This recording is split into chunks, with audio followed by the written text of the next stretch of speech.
Welcome to Building Community. I'm your host, Donna Rodriguez. When discussing the health and wellness of a community, people don't necessarily think about environmental health as an important part of the equation. But by being aware of our interactions with the environment and leading a lifestyle that is respectful to our environment, it can have a huge impact on our families' and communities' overall health. I'm joined today by two guests whose work is dedicated to protecting our natural resources and conserving our energy resources. Mark Sylvia, Undersecretary for the Massachusetts Executive Office of Energy and Environmental Affairs, and Debbie Cook, Project Manager for Greenscapes. Welcome, both of you. Pleasure to be here. We're so glad you could join us today. I think people are used to talking about conservation for our environment, but I don't know that they always talk about health and wellness of an environment. What are some of the things you think we would need to consider when looking at the environmental wellness of our community? Go ahead, Deb. Well, because I'm involved with water resources, I think the first thing that comes to mind is the health of our water systems, the health of both the water delivery system and what we do with water once we've used it. And I think there's a lot of things that we can do to improve upon that. And being able to think about how we use all of our natural resources and how we protect all of them. Yes, absolutely. What about simple things like recycling, being aware of hazards in our community? So as individuals, there are a lot we can do on a day-to-day basis in how we live our lives to be respectful to the community. Now tell me, Mark, we'll start with you. Sure. Tell us a little bit about the work that your office is doing and some of their major goals at this point. Sure. At the Executive Office of Energy and Environmental Affairs, we are really focused on protecting the environment and really focusing on responsible energy policy.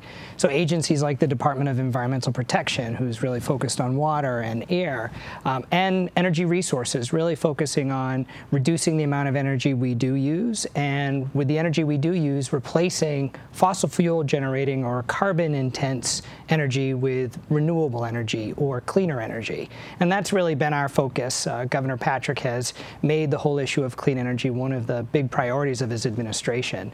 So things like our Green Communities program, which really works at the local level, helping to support cities and towns and residents and businesses meet their clean energy goals, has really been a focus.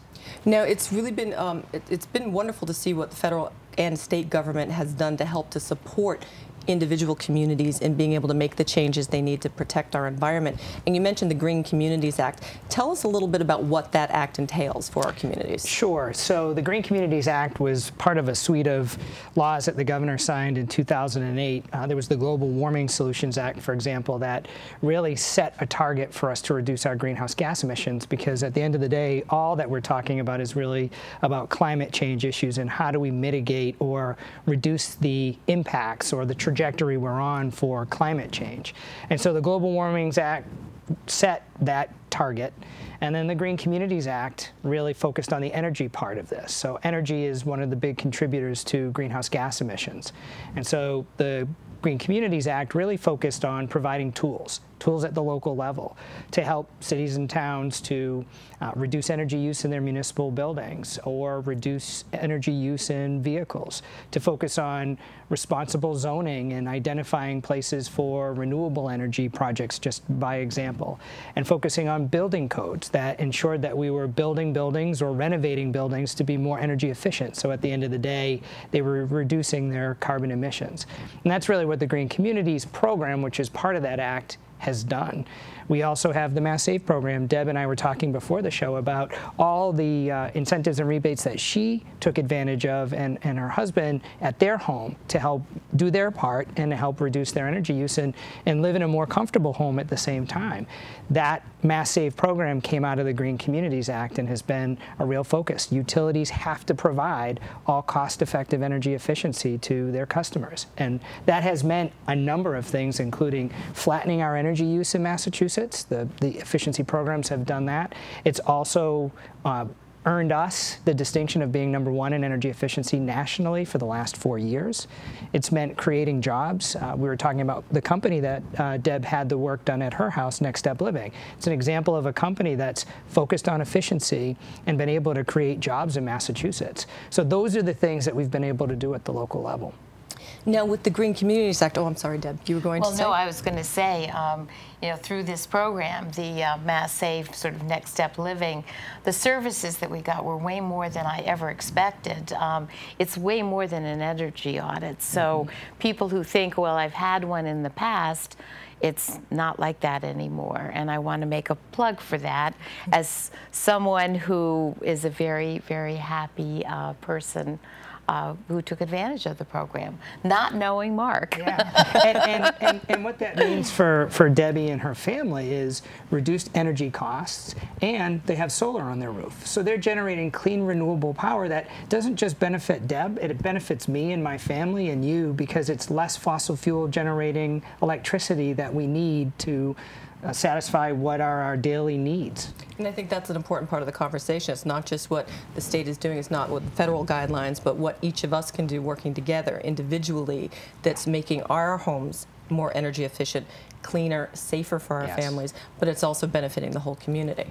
Without a doubt. Now, Green Communities, you've started that 4 years ago. And what do cities and towns need to do to become considered a green community? Sure. So there are two parts to that program. There's, for all 351 cities and towns, we provide technical assistance. So if a municipality wants to put solar on their school roof, we can provide the technical assistance to help them navigate through the process to have that project done. We also provide general grants for energy managers, so municipalities can hire someone locally to help manage their energy goals and their energy portfolio. But then there's the Green Communities Grant Designation and Grant Program. And the town of Kingston and the town of Pembroke most recently, and Rockland and Hanover are municipalities here who have met 5 very specific criteria. If you meet those 5 criteria, then you become a designated green community, and it makes you eligible for direct grants to do efficiency and renewable energy projects. We have 136 designated green communities in 4 years. Just in 4 years. And just in 4 years, and that's over 50% of the state's population live in a designated green community. And what we like to say is it's from Cape Cod to the Berkshires. So Boston and Springfield and New Salem and communities on Martha's Vineyard and those right here on the South Shore. And there's a lot of money in it, right? Absolutely. Over $40 million in grant funds that we've directed to these cities and towns. And it's not just to build something, it's actually to build something and then reduce future costs and emissions. So it's a benefit to these communities for in essence a lifetime. And what municipalities, green communities are doing now is they're actually working with their citizens. So things like the initiative like Solarize Mass, where you can aggregate rooftops and get a lower price from an installer, or electric vehicle programs, or we have the South Coast Energy Challenge, where it's a bunch of municipalities coming together with a nonprofit to help drive more efficiency in homes and businesses. So we provide the support, but it's really the municipalities at the end of the day that are getting the work done, and it's because citizens like Debbie are actually demanding it of their local officials. And just locally in Kingston, and since they've been designated a green community, have received almost $500,000 from the state to be able to improve what they have within their municipal buildings and their schools. And reduce their operating costs, which at the end of the day help all the taxpayers in the community. So you also, this has been such a successful program here in the state of Massachusetts. Tell us that about the other states that are looking to us as an example. Yes. It's great to see that a number of other states have recognized that this is a very good model. Like all the work that Debbie does on the water side, really focusing at the local level. On the energy side, that's exactly what we've been able to accomplish. So states like New York and Maryland and Connecticut and Rhode Island and Wisconsin and Colorado are really now looking at ways that they can implement these same kinds of programs, not only to empower municipalities, but to meet their very aggressive statewide goals. Now, what are you seeing as the next steps for this program? So that's a very good question. I think there are a few things. One of the criteria is for municipalities to reduce energy use in their municipal buildings by 20% in 5 years. And we have a number of those green communities who've actually met that goal or that requirement. So what do we do now? Well, what we've started talking about is empowering them to come up with some of their own programs and initiatives to really partner with residents and businesses. A lot of the focus of the program to date has been about municipal facilities, so schools and government buildings. Let's empower and give flexibility to these municipalities to do more with their residents and businesses to create new and innovative programs. So I think that's one thing. The other thing that we've talked about is how can we incorporate the work that Debbie does in terms of water conservation or ways to responsibly manage your aquifer or, you know, irrigation, as we were talking about. Because we call it green communities, it's bigger than just energy. The things that Debbie does really focuses on sustainability. So what are ways that we can maybe work with across agencies more cooperatively, although we do that now, to focus more on recycling and focus more on some of these other aspects of sustainability that go hand in hand with what we're doing on the energy side. And I would very much like to continue this conversation. We're going to take a brief break and come back to talk a little more about water conservation and about some of the wonderful collaborations that are happening in our communities. Thank you for joining us for Building Community. We'll be right back after this break.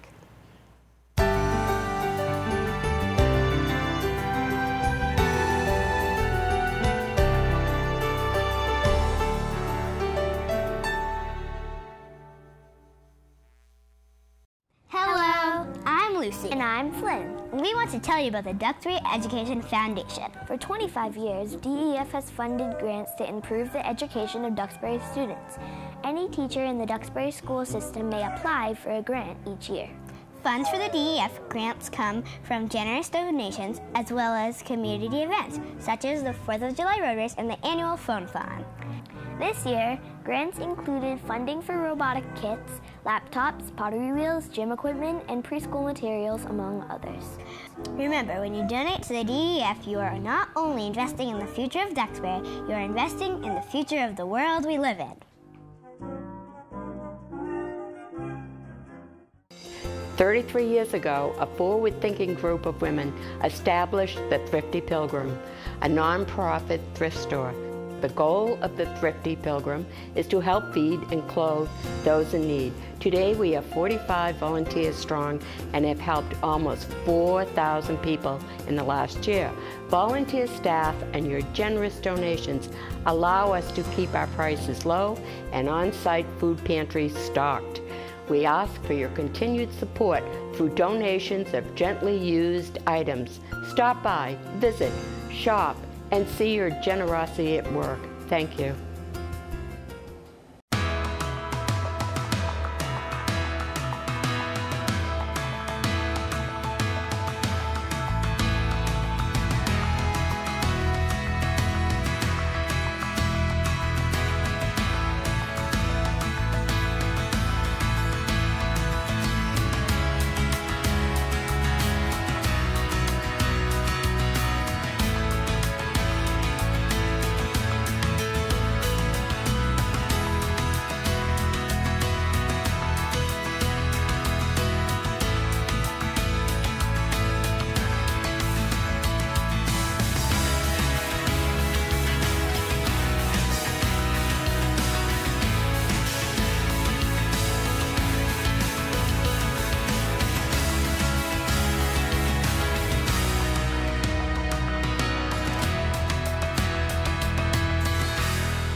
Welcome back to Building Community. I'm Donna Rodriguez. Today we're talking about environmental health and wellness. I'm joined by Mark Sylvia and Debbie Cook. And Debbie, just before we went to break, we started to talk a little bit about water conservation. Now, we are a seaside community. We have literally hundreds of ponds and lakes. And what are some of the issues that we're facing right now with our water quality? Well, I think one of the issues that we face is having a mismatch between our water consumption and our rainfall patterns. So what happens is in summer, because everybody's irrigating their lawns, that they're taking too much water out of the system, and so the streams run dry. The fish that have gone up into the ponds, you know, to spawn, can't get back out in the fall to get back to the ocean. So we're finding it's a problem of not having the right amount of water at the right time. So that is a problem with the water consumption. The other thing that's a major problem, and we're going to be hearing a lot more about it, I think, Mark, right? Stormwater management. Mm-hmm. It's the #1 source now of water pollution. And basically, when like the first inch of rain that falls takes pretty much everything that's lying on the land into the nearest water body. And so it's a really big issue. And the more we pave parking lots and have impervious surfaces, the more our water is degraded. And there's actually a direct relationship between water degradation and impervious surface. And it doesn't take a lot, like 20% of an area, if it's impervious, chances are the water is a threatened quality. Now, also, in addition to how we're treating things like our lands, people personally at home have a lot of control too. Isn't there a huge problem with pollution of our waters from just chemicals we're using on our lawn and to treat our trees? Yes. Yes, that is a huge problem.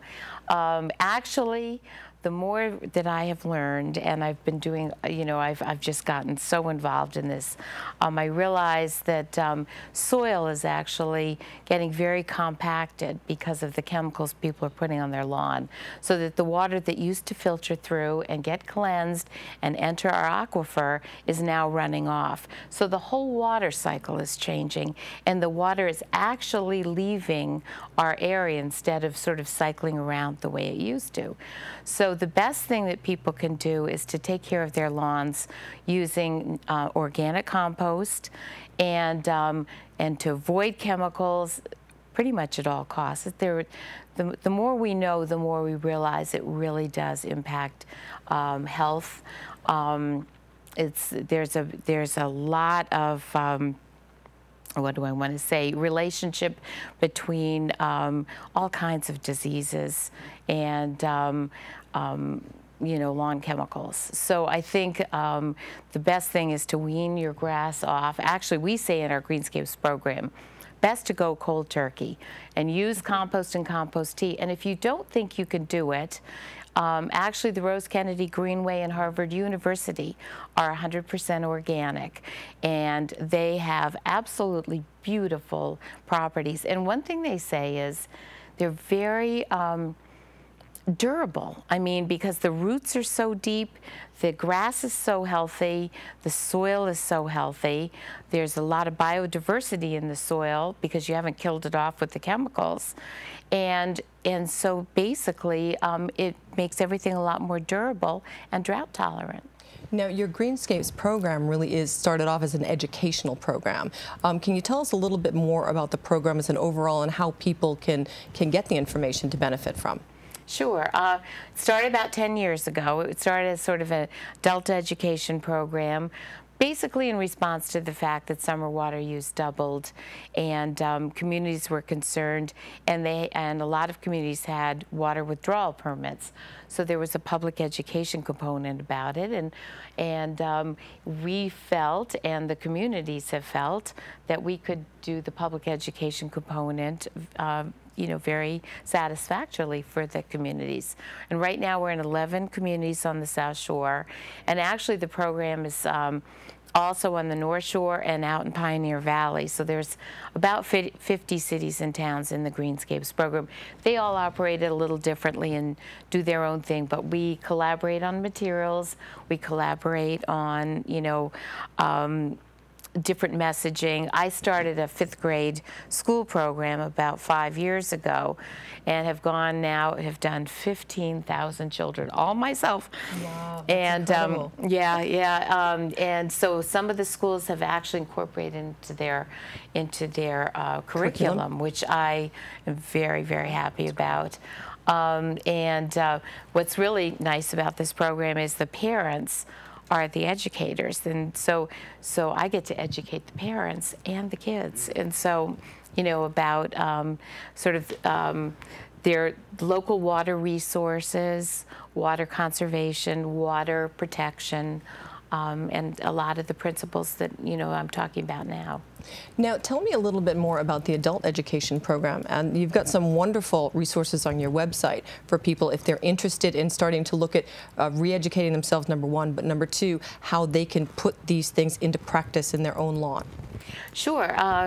Actually, the website, greenscapes.org, is I think a treasure trove of information about sort of caring for your lawn in an environmentally friendly way.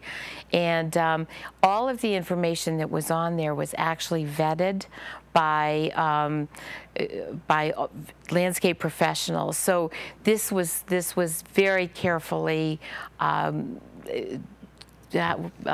created information, prepared information, so it was done in conjunction with the North Shore folks and the South Shore folks, and so a lot of people were involved in creating our messaging.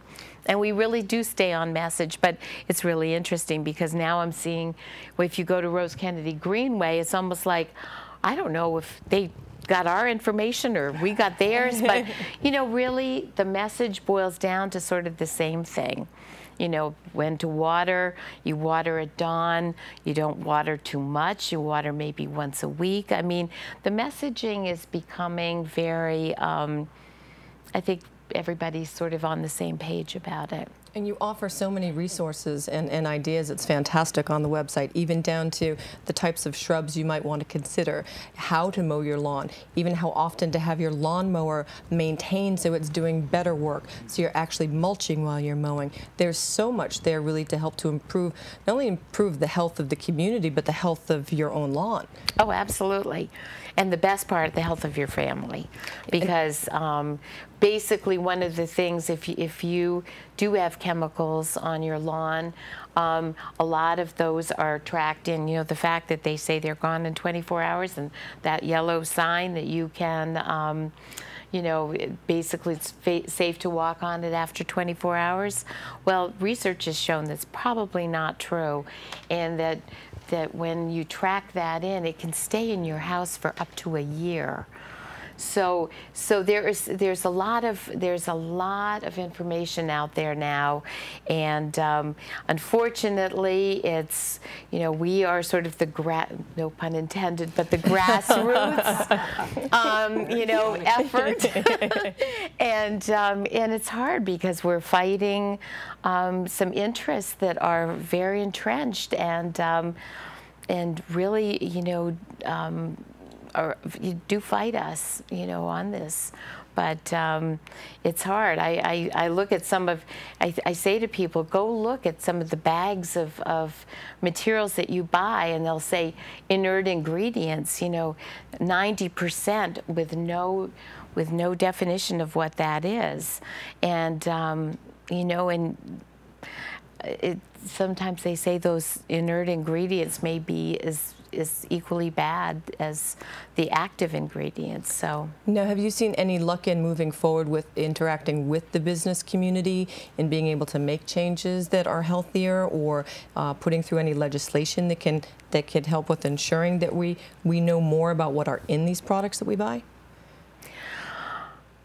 Well, that's a tough one. I mean, there's, I know Canada has actually gone all the way to, there was a town that banned herbicide, any sort of synthetic chemicals, and that went up to the Canadian Supreme Court, and in Canada they're allowed to ban cosmetic chemicals, and so many provinces now have that.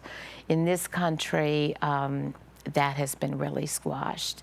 And actually, I've personally been, you know, I've written some things and actually heard from some companies basically saying, so you know, it's a tough thing. But the bottom line is we want healthy soils. We want biodiversity is the real key, and to have biodiversity, you want those soils teeming with microbes, and to feed those, it just makes sense that you have compost and compost tea, and we tell you on our website how to make compost tea. So I'd like to invite people to go to greenscapes.org, where they'll find an amazing amount of information and referral sources. But we're coming to the close of our show. Do either of you have any final comments or thoughts, things you'd like to share with our audience? Well, I mean, I think if your viewers don't take anything from this other than the fact that it matters at the grassroots level, and, you know, all joking aside, Deb's success, or our success with a lot of the things that we've been able to accomplish over the last 8 years from an energy perspective, and the Patrick administration has really been focused on the local level.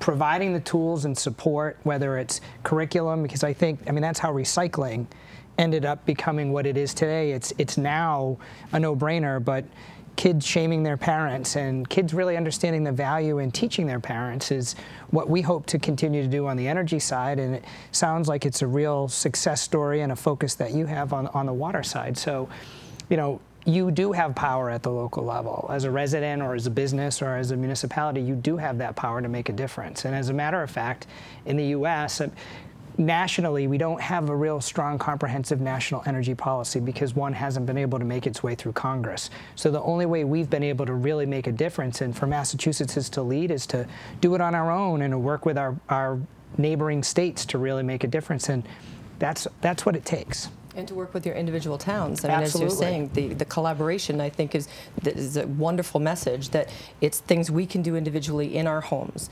The state is making it easier for communities to make changes. Through things like Mass Save, it's easier for people to be able to access the technology and the support.